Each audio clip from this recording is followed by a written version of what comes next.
عليكم ورحمة الله وبركاته. صباحكم زي الفل. إن شاء الله النهاردة هنتكلم في موضوع مهم جدا يخص كل ست بيت وكل مرأة. وهو إزاي أقدر أسعد زوجي وولادي ونفسي. وده بقية السؤال اللي اتسأل قبل كده. الموضوع دوت بيهمنا كلنا وبيهم كل ست بيت. ولازم كلنا نبقى عارفينه وعندنا فكرة عنه، وخاصة برضو في بنات لسه عرايس جداد برضو لازما يعرفوا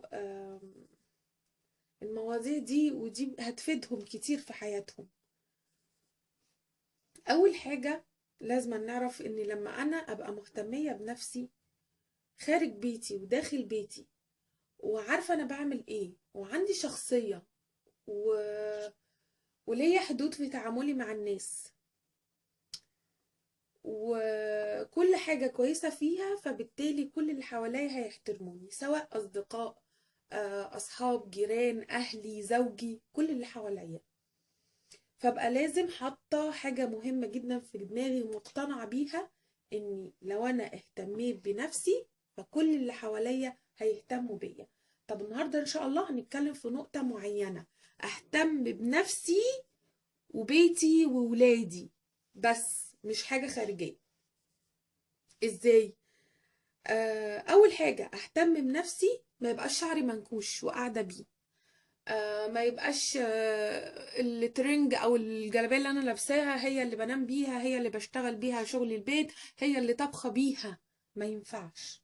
طيب، نبتدي كده. اول حاجه انا بتكلم في يعني انا مش عايزه يعني بتكلم، بس برضه اقعد اقول كلام كتير. بص، انا بتكلم في حدود امكانياتي، مش بضغط عليكم يعني.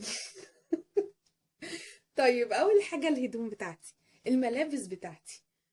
مش مثلا عايزه ابقى شيك وحلوه، بس مش عايزه اكلف نفسي كتير يعني، او مش عايزه اصرف كتير، او امكانياتي ما تسمحش.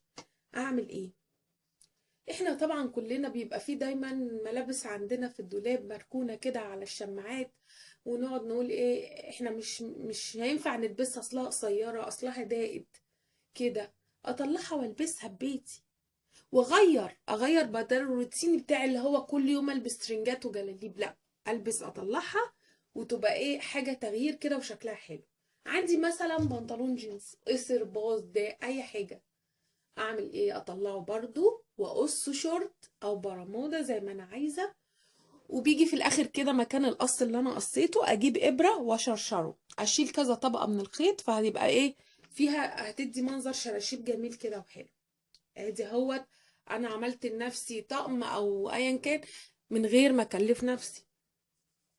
في في اللانجري دلوقتي في اشكال لانجري شبه الفساتين السواريه، حتى احنا ساعات بنشوفها نفتكرها ايه ده فستان سواريه، دي بيبقى سعرها ارخص من الفساتين السواريه نفسها. فممكن اجيبها برضو والبسها، واجيب كده سابو كعب عالي كده في الحاجات اللي بيبقى فيها تخفيضات وكلام من دي، انزل اشتري، اجيب سابو كعب عالي، اجيب حاجه كده شكلها حلو، شبشب فرو، ايا كان بقى اللي انا هجيبه، والبسه على الفستان. واجيب بقى ايه، اجيب مثلا في احيانا بيجي اوكازيون والسيل والحاجات ديت، انزل واشوف الهدوم اللي عليها تخفيضات. ممكن بيبقى فيه هدوم جميلة قوي بس عريانة، ومش عارفة يقولي لا بس جميلة بس فستان قصير، بس جميل بس عريانة او كده، اجيبها والبسها ببيتي. في بيجامات تركي نازلة جميلة قوي، بتبقى شيك، نازلة بقالها فترة كده شوية، بتبقى قطيفة كده والواناتها جميلة، بالايس كاب بتاعها، بالبوب بتاعها، لما بتلبسها بيبقى شكلها روعة طبعا. آه اجيب ايه تاني، عبايات شكلها حلو كده، جميلة، فيها تطريز، الوانها حلوة، اجيبها برضو.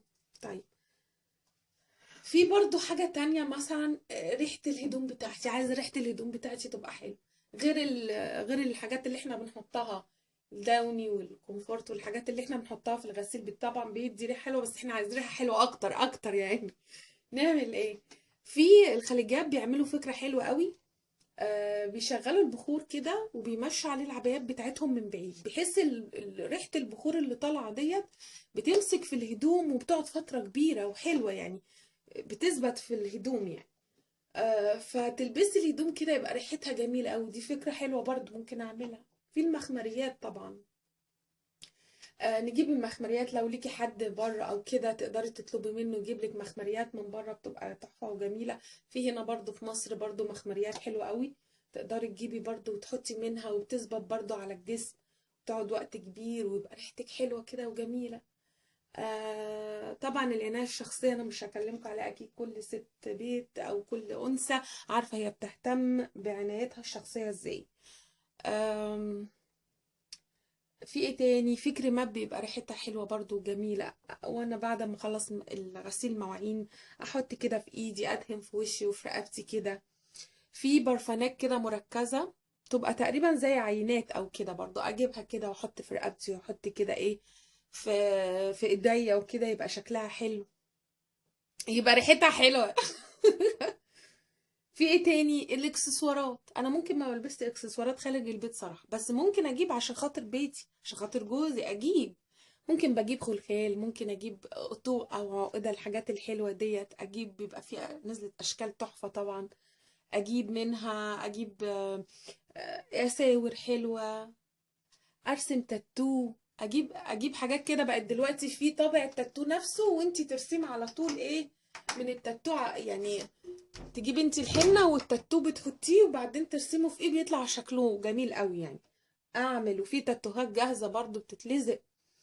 آم، كل الحاجات دي واحط مكياج خفيف وجميل كده، ومش لازما ابقى عروسة المولد، لا لا لا لا، مش كده. خفيف، احط كحلة كده في عينيا كده بسيطة، احط روج كده فاتح وشكله جميل، اظبط حواجبي، اصبغ شعري، اقص قصات كده لذيذة جميلة جديدة.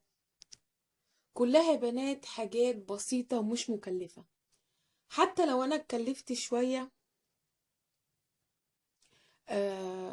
ده كله هيعود عليا في الاخر، هيعود عليا رضا جوزي، هيعود عليا اسلوبه معايا هيبقى كويس، هيقدرني. لو في بينا مشاكل يعني هينساها، هيحس ان انا مهتمة بنفسي وبيتي، وده كله عشانه.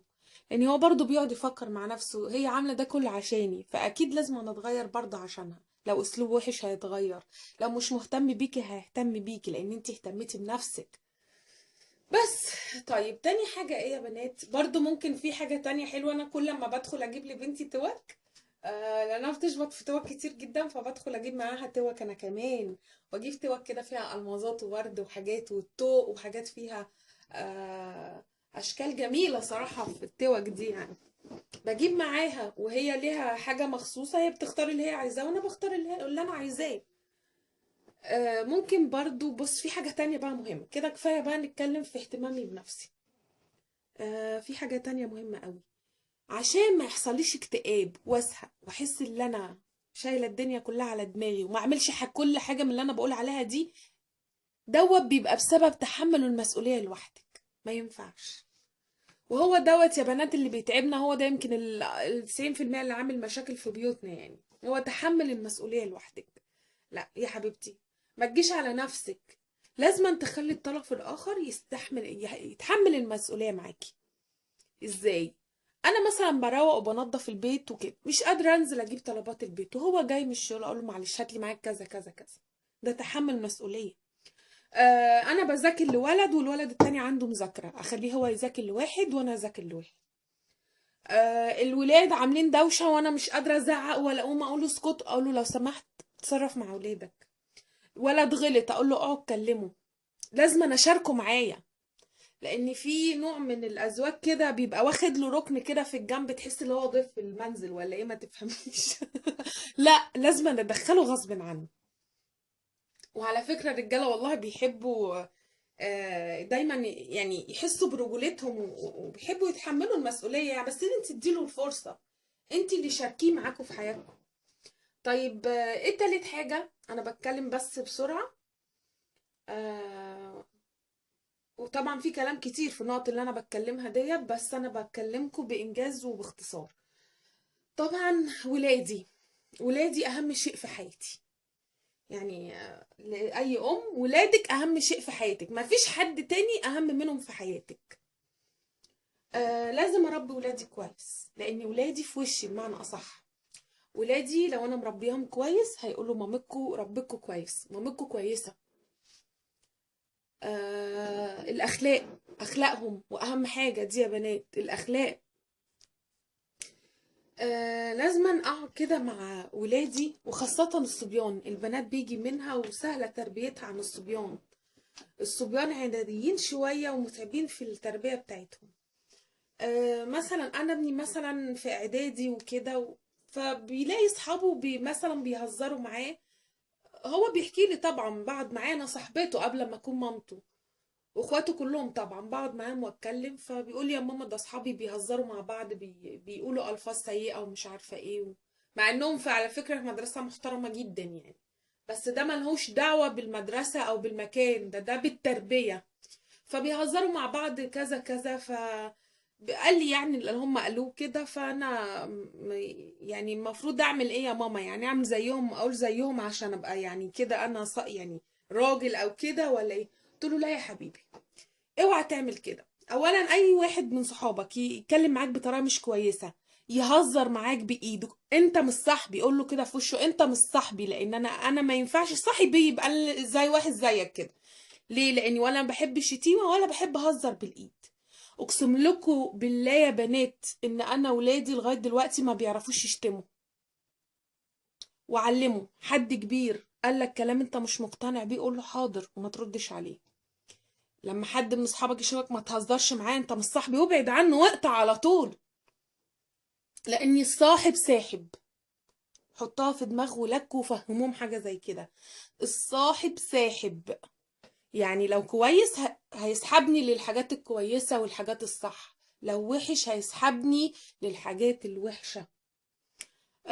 فلازما اخلي بالي من موضوع الاخلاق وتربيتهم، واقعد معاهم وصادقهم والعبهم، ولو سمعت منهم غلط او حد غلط منهم ما اضربش على طول واذي، لا، افهم مره واتنين وتالت مره، لو ما فهمش يبقى بالغصب وبالشبشوب بتاعي. العب معاهم. انا بقعد العب معاهم والله صلصال، واقعد العب معاهم مكعبات. وبنك الحظ ده جابهولي مؤخرا وقرفني صراحه، كل شويه العب معاهم مع اني ما بحبوش من وانا صغيره. وبلعب معاهم وبنجري ورا بعض وبنهزر، وساعات اشغل لهم اغنيه وكلنا نقوم نرقص كده يعني. لازما احسس انت لو مبسوطه وسعيده هتخلي بيتك مبسوط وسعيد والله. وجوزك مهما كان معقد، مهما كان ما بيضحكش، مهما كان ما بيتكلمش، هتغيريه بطريقتك. جوزك حسب ما بتعوديه. ولادك، احنا جايبين ولادنا عشان نسعدهم في الدنيا، مش عشان نشيلهم الهم ونتعبهم. ولازم ابني لو احتياجاته كتير معايا هقدر اجيب له في حدود المعقول. مش معايا ما حسسوش اللي هو محروم، اقعد معاه واتكلم واقول له دي امكانياتنا كده يا حبيبي، انت احسن واحد في الدنيا، بس هو ربنا هو بعت لنا رزقنا كده، بس يبقى هو ده اللي نصرفه. واقعد اتكلم مع اولادي واقبل لهم عقلهم كده واخليهم يفهموا. بس يا رب بقى يعجبكم الفيديو. لو عجبكم دوسولي لايك وشير وسبسكرايب عشان يوصل لكم كل جديد مني. وانا مش عارفه قلت الفيديو التاني ولا لا، اني لما بصوا تحت الفيديو بيبقى فيه مربع كده مكتوب عليه اشتراك بلونه احمر، هو اللي تدوسي عليه تبقي مشتركه معايا في القناه بتاعتي. في جنبيه بيبقى فيه جرس كده، شكل كده ايه، هيئه جرس صغير، لازم تدوسي عليه برضه عشان يجيلك الاشعارات بتاعتي. يا رب يعجبكم الفيديو، وشكرا لمتابعيني في قناه اسرار شيري. والسلام عليكم ورحمه الله وبركاته. باي باي. بصوا انا ماليش ضوافر ازاي.